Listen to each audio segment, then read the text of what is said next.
Hello दोस्तों, RPF, SI और constable के लिए जीके जीएस का नेक्स्ट पार्ट लेकर आया हूँ, जिसमें इम्पोर्टेंट 40 क्वेश्चन शामिल है, जो कि आरपीएफ के एग्ज़ाम में पिछले कई सालों से पूछा गया previous year question practice set के रूप में लेकर आया हूँ। तो शुरू करते हैं आज का प्रश्न क्वेश्चन नंबर 30 नंबर से। दच्चीग्राम अभयारण्य भारत के किस राज्य में स्थित है? यहाँ पर दच्चीग्राम अभयारण्य जो है ये भारत के किस राज्य में है? इसका सही उत्तर होगा जम्मू कश्मीर में है। दच्चीग्राम अभयारण्य जम्मू कश्मीर में स्थित है। महाराष्ट्र में कौन सा अभयारण्य है? तो याद रखिएगा ताड़ोबा। ताड़ोबा अभयारण्य महाराष्ट्र राज्य में स्थित है। हिमाचल प्रदेश में क्या स्थित है? याद रखिएगा पिन वैली। पिन वैली जो है हिमाचल प्रदेश में स्थित है। उत्तराखंड में याद रखिएगा जिम कॉर्बेट राष्ट्रीय उद्यान उत्तराखंड में स्थित है। 31 नंबर है वियना यानी ऑस्ट्रिया किस नदी के किनारे है? ऑस्ट्रिया किस नदी के किनारे है? इसका सही उत्तर होगा डेन्यूब नदी के किनारे है। डेन्यूब नदी के किनारे ऑस्ट्रिया यानी वियना स्थित है।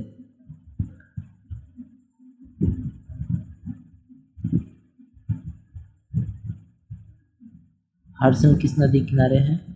याद रखिएगा हडसन जो है यह न्यूयॉर्क नदी के किनारे है। न्यूयॉर्क नदी के किनारे हडसन स्थित है।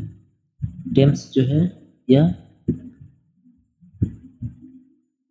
टेम्स नदी का नाम है, जिसके किनारे कौन सा शहर है? लंदन है। टेम्स नदी किनारे लंदन शहर स्थित है।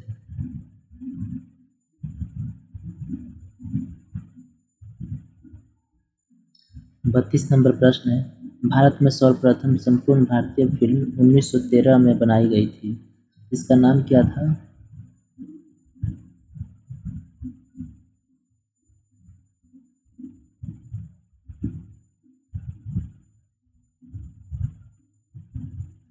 इस प्रश्न का सही उत्तर होगा राजा हरिश्चंद्र। राजा हरिश्चंद्र था।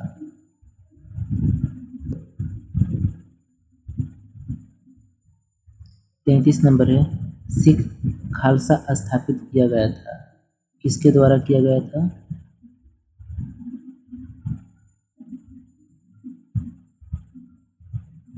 इसका सही उत्तर होगा गुरु गोविंद सिंह के द्वारा। गुरु गोविंद सिंह के द्वारा खालसा पंथ की स्थापना किया गया था।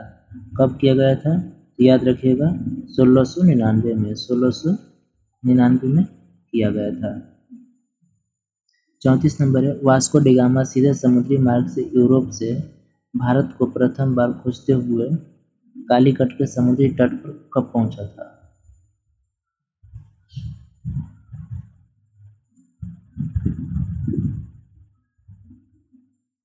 इसका सही उत्तर होगा 1498 को पहुंचा था। 1498 को कालीकट बंदरगाह पर पहुंचा था, जो कि केरल में कालीकट बंदरगाह है। इसका पुराना नाम था कोझिकोड। कोझिकोड। 35 नंबर है टोर्नाडो निम्नलिखित में से मेल खाता है। टोर्नाडो इनमें से क्या है?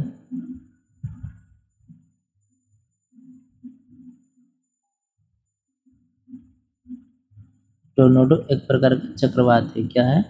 चक्रवात है। तो ऑप्शन नंबर ए सही होगा।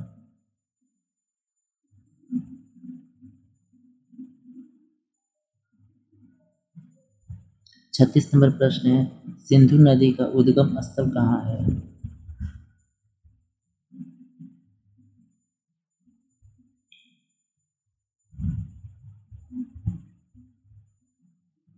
इसका सही उत्तर होगा मानसरोवर झील में। मानसरोवर झील से सिंधु नदी निकलती है। मानसरोवर झील कहाँ है? तो तिब्बत में है, जो तिब्बत जो है अभी चीन के अधीन है। सिंधु नदी की लंबाई की बात करें तो याद रखिएगा 2880 है। 2880 किलोमीटर है।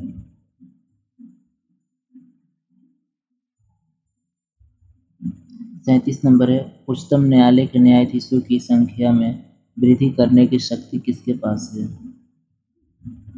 उच्चतम यानी सुप्रीम कोर्ट के न्यायालय को न्यायाधीशों की संख्या में वृद्धि या कमी करने का अधिकार शक्ति किसके पास है?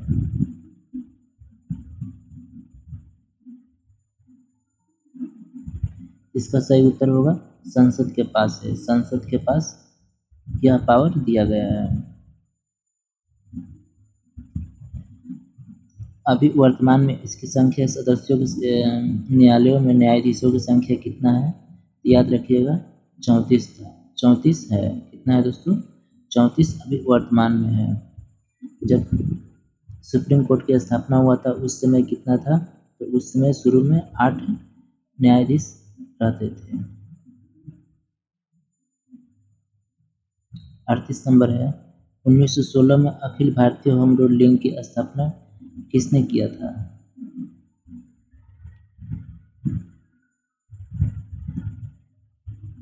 इसका सही उत्तर होगा Shrimati Annie Besant. Shrimati Annie Besant ने 1916 में अखिल भारतीय होम रूल की स्थापना की थी। कहाँ पर हुआ था? याद रखिएगा पूना में। कहाँ पर? पूना में हुआ था।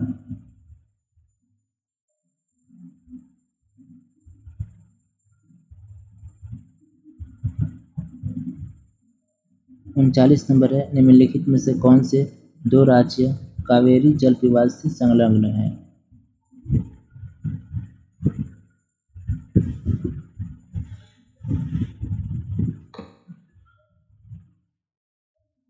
इस सही उत्तर होगा कर्नाटक और तमिलनाडु। कर्नाटक और तमिलनाडु जो है यह कावेरी जल विवाद से संबंधित है। 40 नंबर है, किस एकमात्र कांग्रेस अधिवेशन की अध्यक्षता महात्मा गांधी ने किए थे?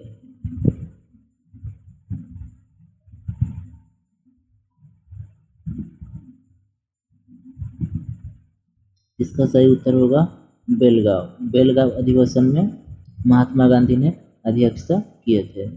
कब किए थे? तो 1924 में। 1924 में किए थे। कौन सा अधिवेशन था? तो 40वां अधिवेशन था। कौन सा? 40वां अधिवेशन 1924 में महात्मा गांधी जी द्वारा किया गया था।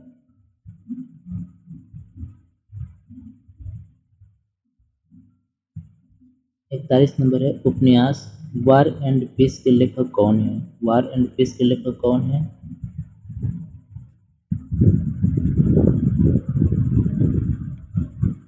इसका सही उत्तर होगा काउंट लियो टोल्स्टॉय। काउंट लियो टोल्स्टॉय। 42 नंबर है, एक्सरे का आविष्कार किसने किया था? एक्सरे का आविष्कार किसने किया था? इसका सही उत्तर होगा रोएंटजन ने किया था। रोएंटजन ने एक्सरे का आविष्कार किया था। 43 नंबर है, स्वतंत्रता प्राप्ति के समय भारतीय राष्ट्रीय कांग्रेस के अध्यक्ष कौन थे?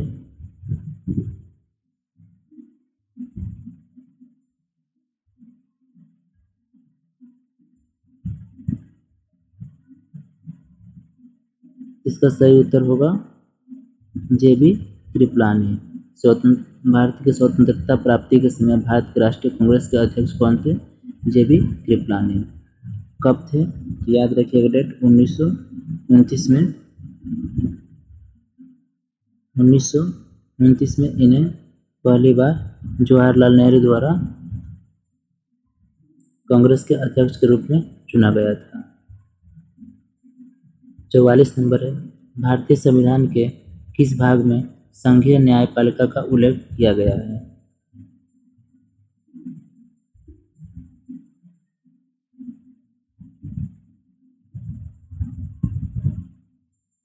इसका सही उत्तर होगा भाग 5 में। भाग 5 में भारत के संविधान के भाग 5 में संघीय न्यायपालिका का उल्लेख किया गया है। अनुच्छेद की बात करें तो अनुच्छेद याद रखिएगा 124 से 147 तक 124 से 147 तक संघीय न्यायपालिका का उल्लेख किया गया है भाग 5 में।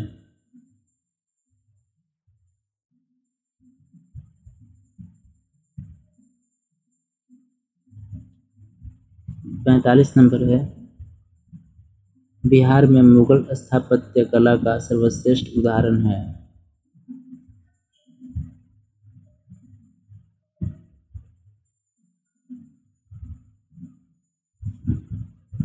इसका सही उत्तर होगा मनेर स्थित शाह दौलत का मकबरा। मनेर स्थित शाह दौलत का मकबरा।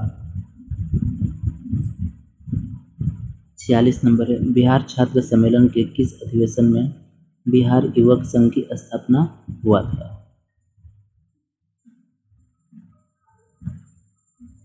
इसका सही उत्तर होगा मोतिहारी अधिवेशन में। मोतिहारी अधिवेशन में हुआ था।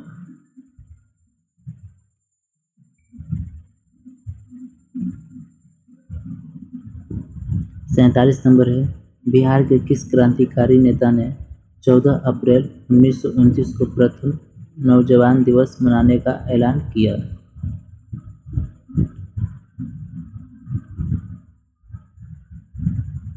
यहाँ पर सही उत्तर होगा प्रो ज्ञान साहा। प्रो ज्ञान साहा। 48 नंबर है, जनगणना 2011 के आधार पर बिहार की साक्षरता दर कितनी है? इसका सही उत्तर होगा 61.8। 49 नंबर है, बिहार के मिथिला में गाए जाने वाला गीत लगनी राग किस अवसर पर गाया जाता है?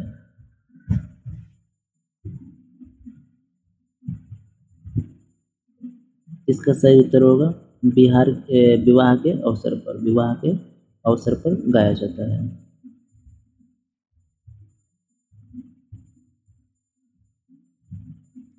50 नंबर है, बिहार का प्रथम उर्दू अखबार क्या था?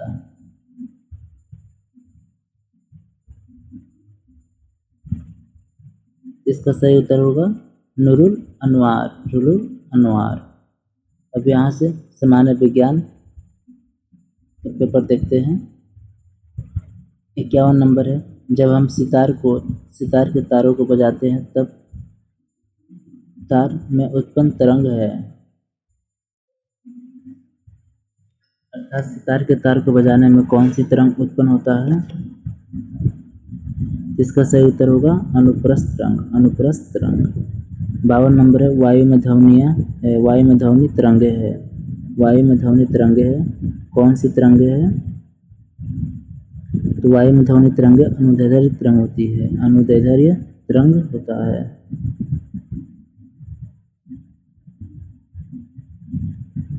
53 नंबर है, 15 डिग्री सेल्सियस तापमान अंतर फ़ारेनहाइट स्केल पर है। यहाँ पे बोला गया है कि 15 डिग्री सेल्सियस तापमान जो है फ़ारेनहाइट स्केल में कितना अंतर है?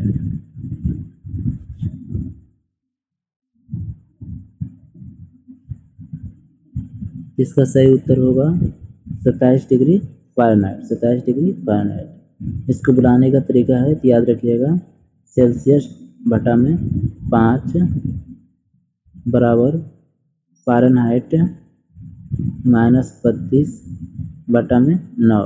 इस फॉर्मूला पर रखेंगे तो आपका आंसर आ जाएगा। 54 नंबर है, अनोन्य क्रिया का न्यूनतम बल है। अनोन्य क्रिया का न्यूनतम बल क्या है?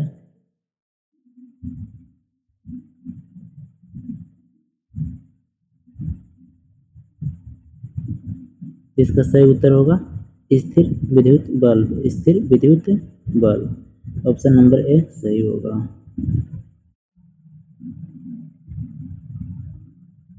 56 नंबर है, दांतों पर प्रकाश एकत्रित करने के लिए दांतों का डॉक्टर किस प्रकार के दर्पण का उपयोग करता है? इसका सही उत्तर होगा अवतल दर्पण का। अवतल दर्पण का उपयोग किया जाता है। 57 नंबर न्यूमेरिकल है, 58 नंबर भी न्यूमेरिकल है।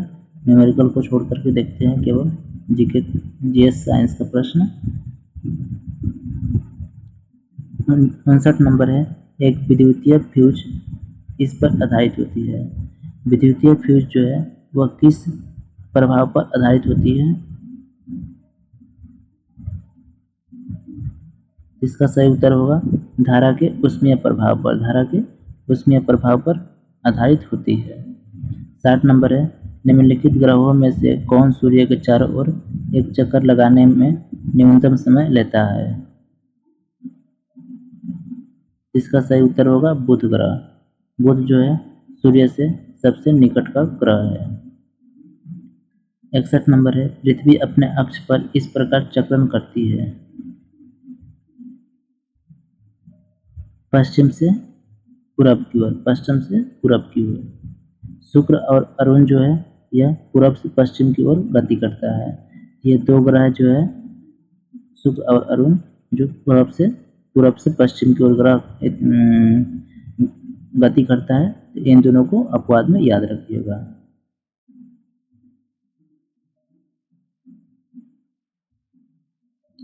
बासठ नंबर प्रश्न है, जब वाष्प गर्म कूप के ऊपर से गुजरती है तब उत्पन्न होता है।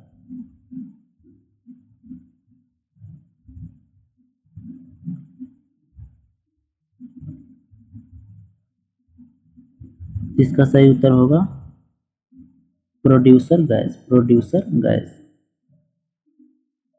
63 नंबर है, यह एक जीवाश्म ईंधन का उदाहरण नहीं है।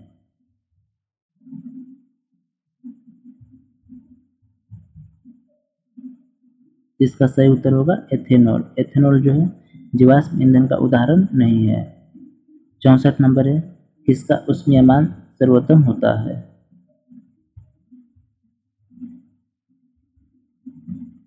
इसका सही उत्तर होगा लिग्नाइट का। लिग्नाइट को भूरा कोयला के नाम से भी जाना जाता है। लिग्नाइट को भूरा कोयला के नाम से भी जाना जाता है। 65 नंबर है, कौन एक रॉकेट ईंधन है? रॉकेट ईंधन कौन है? इसका सही उत्तर होगा मिथाइल हाइड्रोजन। मिथाइल हाइड्रोजन एक रॉकेट ईंधन होता है।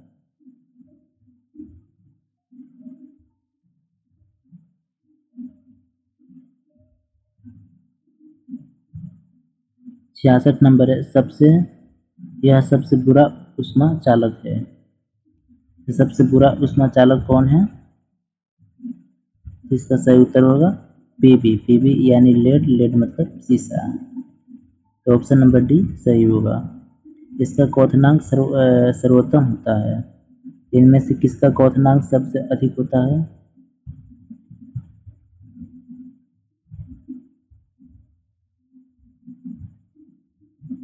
इसका सही उत्तर होगा C6H14 का। C6H14 का क्वथनांक सबसे अधिक होता है।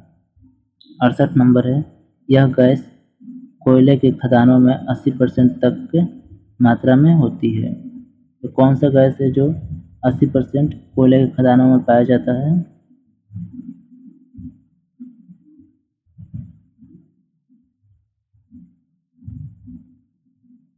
इस प्रश्न का सही उत्तर होगा CH4। CH4 को मेथन कहा जाता है।